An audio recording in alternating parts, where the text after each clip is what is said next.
to the Chicago Police Department. Nearly 100 people were arrested over the course of the week. 5 of them stand accused of terrorism-related offenses. 2 men were arrested over the weekend for allegedly engaging in threatening behavior before the NATO summit.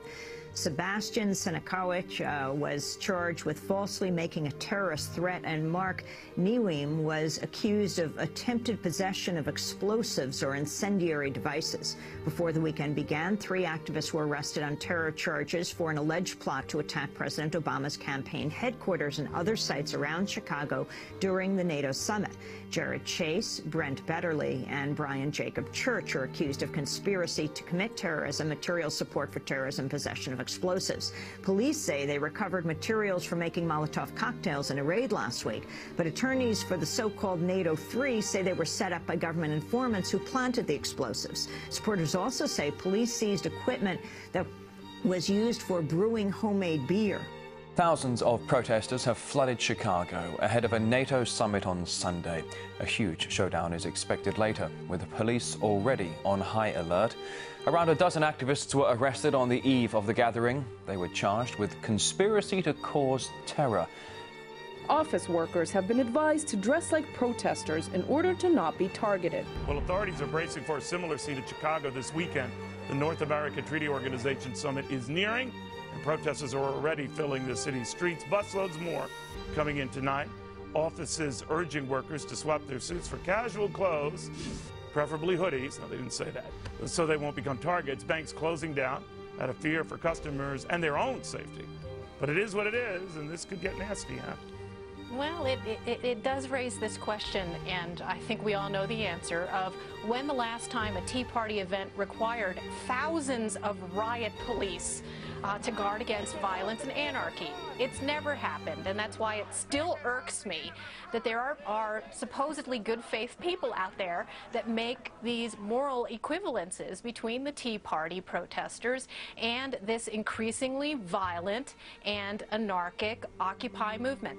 The Occupy people will be there in Chicago. They've been gearing up for this pretty much all year, and there is a blurred line, Neil, between the people who pose as mainstream peace-loving occupiers and these black bloc types who are professional agitators and who have caused in the past, over the last several years, millions of dollars worth of property destruction and damage in the name of protesting global injustice and, of course, protesting capitalism itself. Well, you know, I've been to some of these events where the WTO meets, or you have the IMF global meeting, or you have G8 ministers meeting, and it's always a cause for protesters and always an opportunity. But it seems to have gotten much more heightened of late, and in this case, worrisomely so for Chicago.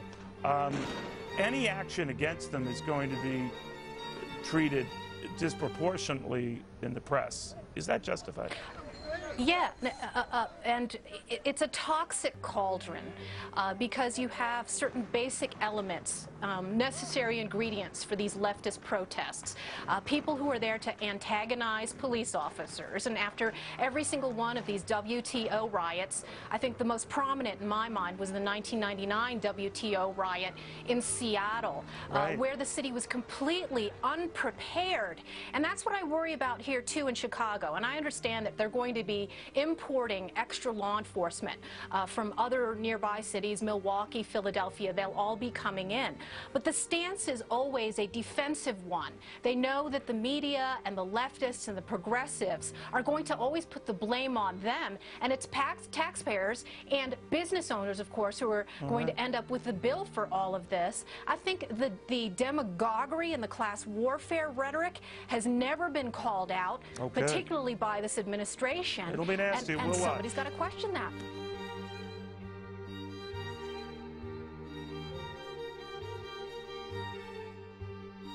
CBS 2 has learned there may be a secret plan to evacuate Chicago in case of big trouble at the NATO summit next month.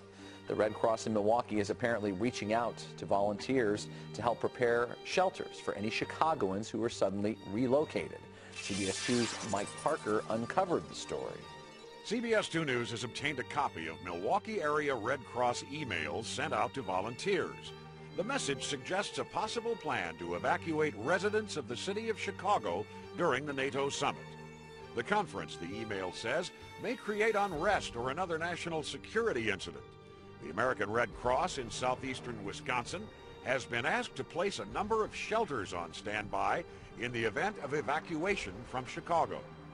That surprise disclosure has some folks who live downtown on edge. A little unnerving?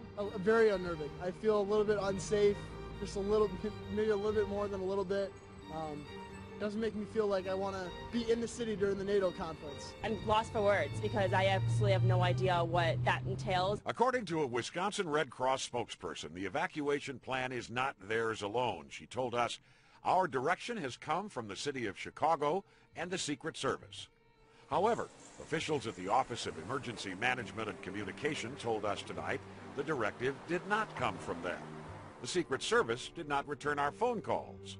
The Chicago Red Cross office said only, "We are supporting the city in their NATO planning." Still has to make people a little uneasy, nevertheless, though, Mike. You don't want to hear about possible evacuations, but they're planning ahead. They don't want to be surprised. Fair enough. Volunteers here are being asked to prepare for a citywide evacuation in Chicago, just in case things get crazy down there. Cody Hoyoke live in Milwaukee to explain why. Cody.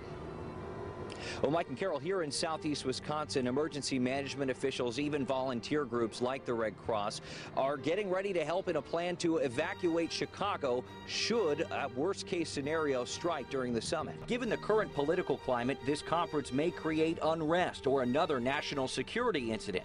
In preparation for this event, the American Red Cross in eastern Wisconsin has been asked to place a number of shelters on standby in the event of evacuations from Chicago. A Red Cross spokeswoman admits the email was worded strongly. I can't just leave my garage whenever I want. They're holding us hostage in here. Sabina Kreidlinger lives in a condo at the library tower. And each resident got this memo in their mailbox, letting them know what they can and cannot do while the NATO summit is taking place in Chicago, May 19th through the 21st. Pretty kind of shocking to see. I had no idea this was going to be happening that weekend, and so it's pretty alarming to know it could be that scary in your own home. The memo states that management strongly recommends finding alternative places to stay during the conference. Some residents are being warned to get out of town before the NATO summit starts. Management strongly recommends that residents have no guests that weekend. Each time residents enter, their identifications will be checked, and no one will be allowed to move into the building or have packages delivered. I want to be able to come and go whenever I need to. Changes because during the summit, protesters will hold a rally at the Petrillo Band Show, and their march will have them in front of the library tower. Those protests in other cities have turned very violent. Yeah, the red zone has been laid out, and heavily armed uniformed officers will fill the loop there. WGN's Julie Unruh is live inside what is being called the red zone. As of May 1st, they will be uniformed officers, specifically in battle dress, we're told, and yes, carrying weapons. Their job is to secure federal buildings down here in the loop as we approach the NATO summit next month. They will be here a great deal earlier than the summit itself. There it is, the surprise headline that caught even the NATO summit coordinator off guard. A block in the loop that could resemble a militarized zone in place as early as next week. It's designed to protect federal buildings during the global event coming to Chicago in May. And what you're going to see is they're going to be in appropriate gear with a show of force, and to make sure that nothing improper happens. The officers will be carrying non-lethal long guns and other beanbag-type weapons up and down city streets. They're charged with protecting federal buildings like the Metropolitan Correctional Center, the Dirksen Federal Building, the Klaczynski Building, even the post office. The red zone reportedly extends from Harrison to Adams and from State to Franklin, including the financial district and right next to Willis Tower. These visible officers will not stop people entering the red zone, but they will watch carefully what happens here. You'll see a lot of the police cars lined up, blocking some of it that way. But people still need to come and go, so you can't really erect fences around this area. Nervous, just to be around that. I was just, because you're not used to that every day, and then all of a sudden you see people around here with those guns and everything. I think it's uncalled for. Now, the summit coordinator for the city of Chicago said although this second designated zone has been made known to the public today, she has no reason to believe there will be any other zones designated. Of course, she didn't know about this one, so I guess it's anybody's guess at this point. A pretty scary scene along the Chicago River turns out to be a military training exercise. Good evening, everyone. I'm Robin Robinson. And I'm Bob Surratt. Thank you for joining us. Our viewers called in describing men with automatic weapons hanging out of helicopters. Fox Chicago's Mike Flannery reports on this developing story live from Lakeshore Drive tonight. Mike? Well, Bob, about 90 seconds ago, two choppers came zooming right up the Chicago River here. You know what? There was a bland press release in early afternoon from City Hall that referred to, quote, a routine military training exercise. Well, there was nothing routine that folks reported about seeing the jarring as they witnessed the jarring scene of at least 3 Black Hawk helicopters flying at times in close order formation, at other times separating fairly widely, zooming in and around residential office towers. We talked to several of those who were still a little bit shaken up by what they had seen. And they were lower than my building in between the towers, so that did make me slightly paranoid. I text my husband, who's in the military, or was in the military, asking if this was alarming because I could see what color of clothing they were wearing. It was frightening. I was definitely alarmed. I was pretty amazed because they were definitely military and there were definitely guys with machine guns. So I thought that perhaps there was some alarm or concern. And again, various spokesmen and spokeswomen for several city agencies, including the NATO Summit Host Committee, insist this has nothing at all to do with next month's NATO Summit. Bob, I've got to tell you that some of the folks downtown here are not buying that at all, nor are they buying that phrase that was featured in the press release, quote, a routine military training exercise. In other news, Fox Chicago News has learned tonight that suburban hospitals are preparing for a worst-case scenario during next month's NATO summit. At least 10 hospitals performed drills simulating a radioactive dirty bomb explosion. The victims, volunteers from the U.S. Navy's Great Lakes Training Center. Here is political editor Mike Flannery with this exclusive report. We want to make sure that as we're getting close to the NATO summit, that our staff are ready and trained and able to take care of our community.